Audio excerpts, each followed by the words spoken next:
Hello, artists. Today we are continuing this portrait series where we have lots of family members or people that we enjoy spending time in company with, grouped close together, almost like we were saying, say cheese, and holding a camera or our phone out to take a portrait of everybody together, okay? So you notice I left off with the two figures, this woman and this man, and I want to incorporate more people along this series of in this work of art. So you can notice that I have lots of room on either side, left and right, so I have room for more family members and friends and people in the community. So I will be adding to that before I add the small details like the hair, the eyebrows, the eyelashes, the something growing behind them. There are so many details, but not yet. First, we're going to add more clues as to who these people are, as well as what kind of outfits will they wear, so we can really understand who they are. So let's get started. Okay, so again, I have these two figures, and they are overlapping each other. The man is in front of the woman is behind the man. You can tell because his hand and his arm and part of his shoulder are over top of this woman's arm, and her hand and part of her shoulder. So I drew this line to show where they are standing, and they are standing out on the sidewalk. So before I add those details, I want more people in this drawing. So I'm going to draw a little boy.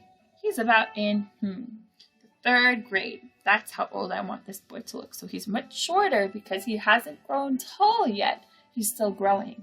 So he will be about this tall. So I want to make his head go to about here with an oval. Remember, if you draw light, you can really perfect that oval and you can erase the parts you don't like at any time. So go slow and careful. We only press hard at the end. Again, another oval. We're doing the same series of steps. For the neck or a circle, this looks more like a circle. A little letter T for torso, the top half of the body. Connect a small oval on its horizontal for the hips section of this person. And I'm drawing a small straight line followed by a small circle. Another straight portion. A little tiny circle for those ankles, and two ovals for feet. Again, basic shapes, ovals, circles, and simple lines. Let's add these circles for his shoulders. And a small circle for the elbow joint, little wrist circle, and ovals for hands. Okay, have some fun taking part in that step for the next member or two. You can do a few at the same time, but I like to go one at a time to see who I'll draw next. I'm going to continue with our ovals. Ovals on any straight line portion that becomes part of the leg or the arm. And in that torso area, draw a diagonal line shape on either side, so you have the main section of the body. Okay?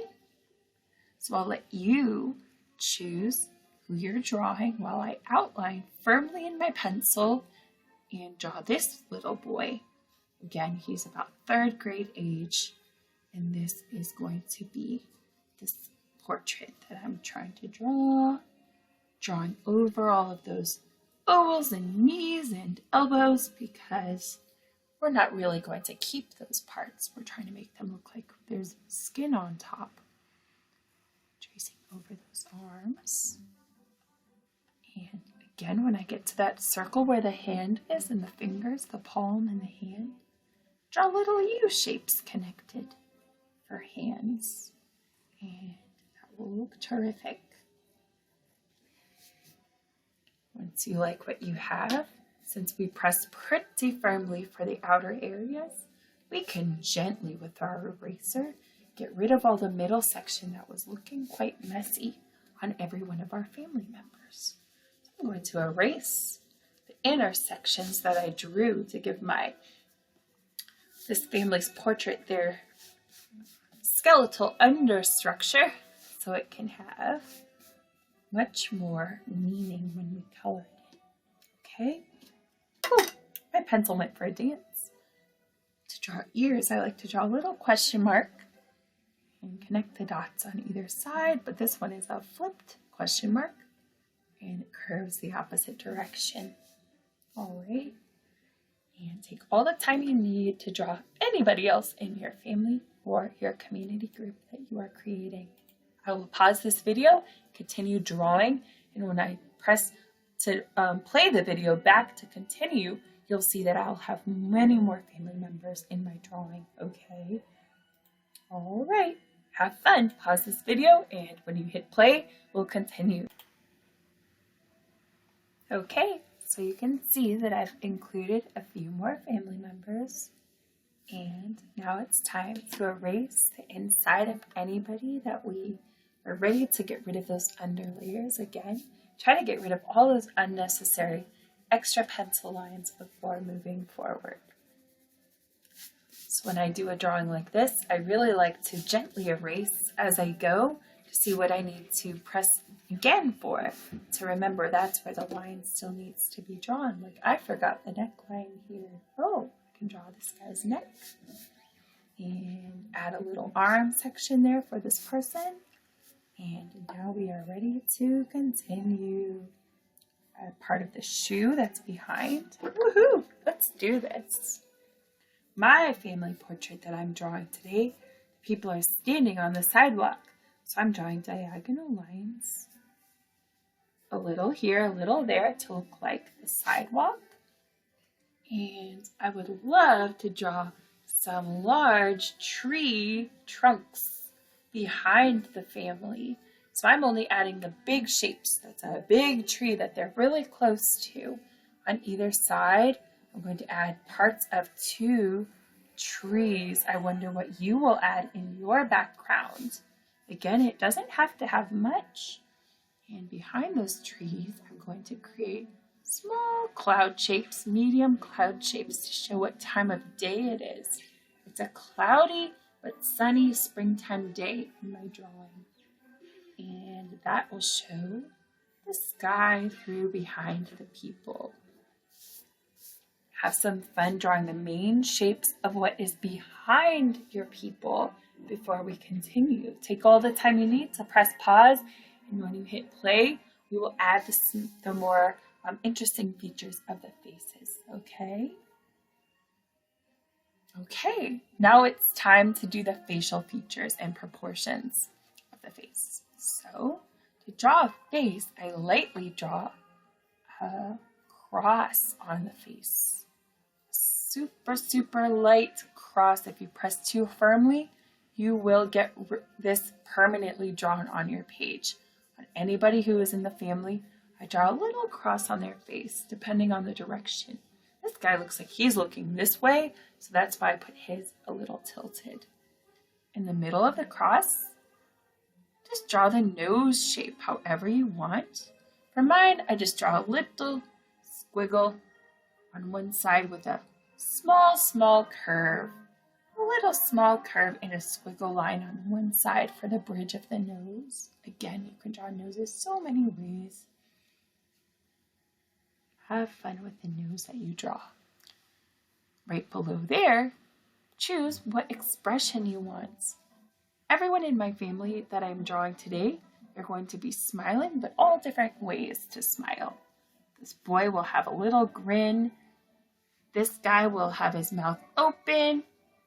And this guy will be like smiling on the side of their face, sort of to the side. So do what you feel you want, and you can draw those faces however you would like. I'm going to draw small eyes because they're a little farther away, harder to see. Football shapes or lemon shapes, and eyes with the circle and a little small circle inside if you have that option for yourself. And have fun with this part. This person's going to be also looking from this direction, saying my hello there, and I only see part of his ear. Little guy is going to be enjoying his day, the sun of the springtime. You might wonder, what in the world? Why do all these people have crosses over their face? Well, just like we did before, we're going to press hard on what we like. Press hard on what you like and erase what you don't like gently. Erase, erase. Now you have a clean face. Press on what you like. I haven't added hair yet. You can see they look quite bald right now, but that's okay. Erase, erase. And you have a face. And you can do the eyes much differently than mine. I hope you do, because that makes your eyes much more interesting and original.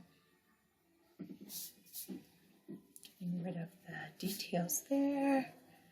Getting rid of those lines that helped guide us in the direction. All right. Now the fun begins, and it is time to draw. I put glasses on this little guy. He's going to have glasses. Ooh, I forgot some of their eyebrows. Oops. Time for the hair. We are going to try to draw hair using lines. If I only drew hair on top of my heads of my people, it would look like they were bald and hair was just sticking out of the top of their head. But not today. For this guy, I'm drawing a zigzag line over the section that covers part of the top of his head. And I will use my pencil to add some scribbles or zigzags over top. So again, that was a zigzag style for his hair. For this boy, I want him to have more of a smooth hairstyle on one part, and I will color in with my pencil to guide that to see what I like and what needs fixing. Again, you can change all of this with your eraser. If you don't like the hairstyle that you tried for one family member, erase it, change it, see what can happen. The sky is the limit when it comes to hairstyles. It's often also a good idea to look at your family members or the people that you're drawing through photos, or if you have a picture on the computer, you can look up from them. What do they look like? What does their hairstyle look like? This one, I'm curving two lines for a woman's hair, a woman's long hair. I'm drawing squiggly lines. They're not quite straight, but they're also not like super unusual, because I'm just trying to block in the hair so I can see if I like it. And again, do the hair as much as you need and work on the family members' styles that you are going for. Her hair was overlapping her shoulder on this section, but on the opposite side, it was behind her. So you see that? This person's going to have bangs over part of her forehead. Oops, I sharpened my pencil too much. And short hair with a squiggle line. And this guy's going to have curly hair. I'm just going to curl my pencil, twirl my pencil around, make it curly, curly, and see how that looks. And I really enjoy the different textures that you can get with hair using lines. Just lines. So enjoy that step, my friends, okay? And you have the beginnings of a portrait. We're going to watch the next video later, and I'll showcase how to do some details and finishing touches. Thanks for watching the second video.